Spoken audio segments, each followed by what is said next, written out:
Good morning, good afternoon, good evening, and good day, my dear friends.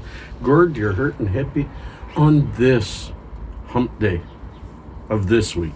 My friends, I hope this finds you well. It finds me anxious. That's why the title, Keep Calm, Carry On, Keep Calm, Drink Your Coffee, or even better,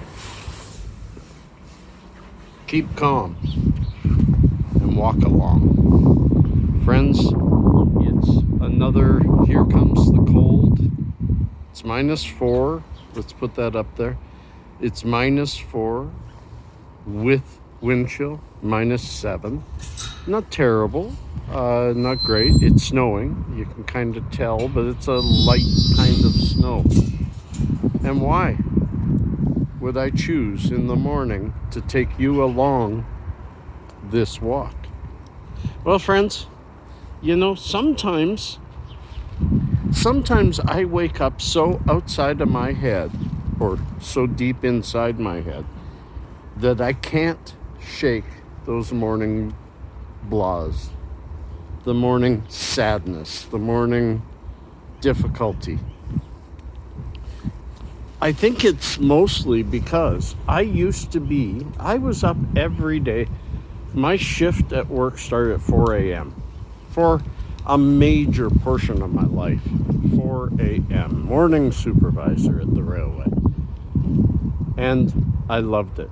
I woke up 2 or 3 o'clock every morning, and I was bright-eyed and bushy-tailed.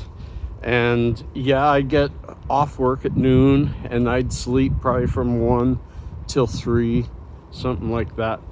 But I loved mornings. And I have loved mornings for a very long time, until about a decade ago. And my pain and my anxiety took a tumble. Since then, mornings have been a constant struggle. I do love them. It's the beginning of a day. And every day that we're here is a gift. It's a pleasure. It's something we need to celebrate. But sometimes we get inside ourselves and we lose that ability, and we lose the ability to see things like the separation of clouds right there. That's where the snow's coming from. Little things like a bunny rabbit, which I don't see today and we usually see all over the place. And I used to go on a lot of morning walks. I really enjoy the morning. It's more peaceful. People aren't honking their horn like crazy because they aren't trying to get home. They're trying to get to work. They're in less of a hurry than you are when you're going home. I don't know. I just like the peacefulness of it. And I'll let you know when I'm done if this walk has improved anything. We don't know that it's going to help me. But we don't know. Well, we do know. It ain't going to hurt. Walking hurts, okay. Walking hurts a little bit. See, I'm all over the place. I think Joey would be the first one to say, hey, Gord, not quite following you here. But that's mostly, sometimes you guys get a piece of gourd that's just really real. I do like looking way up there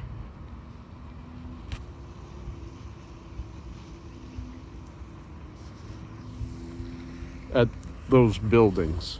Those are two of my favorite buildings. I love architecture. And yes, I am all over the place. I've had my morning coffee. I was sitting there and I was thinking I was going to do a video that might cause me some stress, because I was going to talk about how a lot of the socialist thinking people are talking about how we got to get rid of millionaires and billionaires, and that nobody should be allowed to get filthy rich. And I want to talk about that, but I want to know first from all y'all, do you want anything like that on my channel? Is that something you want to hear? It's something I usually keep to my Hippie Unplugged. For those of you who don't know what Hippie Unplugged is I moved all the politics off of my channel because for the most part it wasn't doing my channel any good, and it isn't what my channel is about. Politics is a 2% part of my life, you know?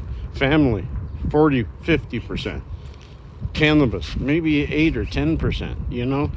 But politics, I don't care. I usually don't even vote. But there comes a time when sometimes we just have to have the conversation and try to have it in a cordial manner. That's what's missing in society today, is if we think someone else is wrong, they're evil. And they're thinking wrong because someone has infiltrated their brain. We forget that we have all been raised in different circumstances, in different positions, in different places, in different economies, with different people, with even those of us in the same family have had such vastly different experiences. My family has, I have 2 sisters and a brother.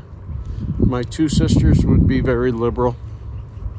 My brother and I, for the most part, conservative. And with my own kids, my oldest daughter for sure is a liberal, but an open-minded liberal who loves to discuss and learn. Why do you think that way, Dad?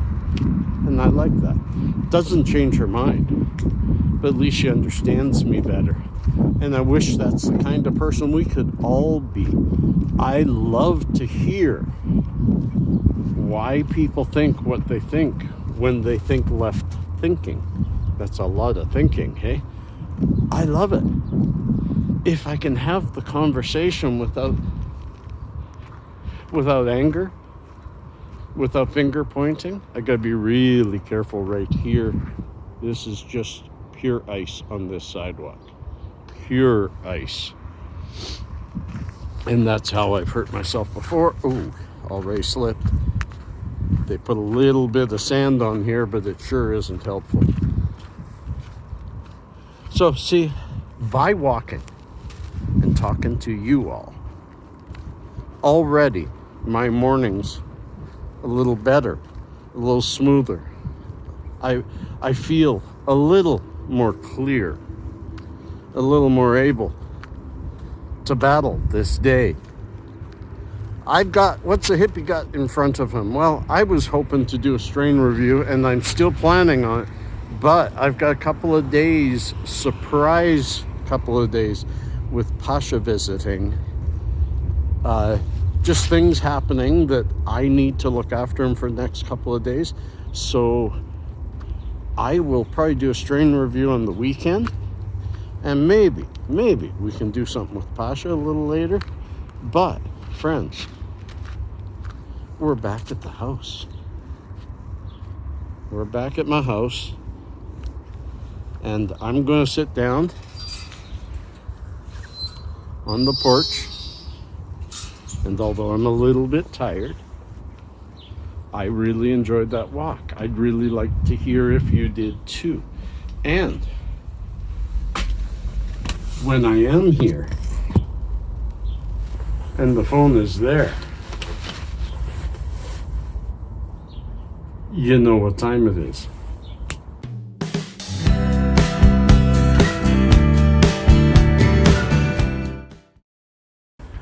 Time for little known facts, history edition, my friends. Cleopatra's reign was closer to the moon landings than to the Great Pyramids. This is an interesting view of how long our history really is and how amazing it is. This is one of those facts that gives you some impression of just how expansive the life of the Egyptian empire truly was. Cleopatra reigned from 51 BC to 30 BC, roughly 2,500 years after the Great Pyramids of Giza were built. and roughly 2,000 years before the first moon landing. So closer to the moon landing than the pyramids. That's amazing, hey? Next. Shrapnel is named after its inventor. Yes, British Army officer Henry Shrapnel was the first person to invent an anti-personnel shell that could transport a large number of bullets to its target before it released them. This was all at a far greater distance than current rifle fire at the time. Interesting. And since 1945, I like this one, all British tanks are equipped with tea-making facilities. Before this time, British tank crews had to exit their armored vehicle when they wanted to make a quick tea. On the road to Caen in 1944, a German Tiger tank ambushed and destroyed a parked column of almost 30 armored British vehicles in 15 minutes whilst the crew were having an impromptu tea break. This made the British High Command realize if tank crews could make a brew on the go, they wouldn't be susceptible to being caught with their pants down and their kettles out. That's a good way to end it. It's a good way to bring a smile to everyone's face. And it's a good day. Thank you for being a part of my journey. Peace and cheers. Love and harmony.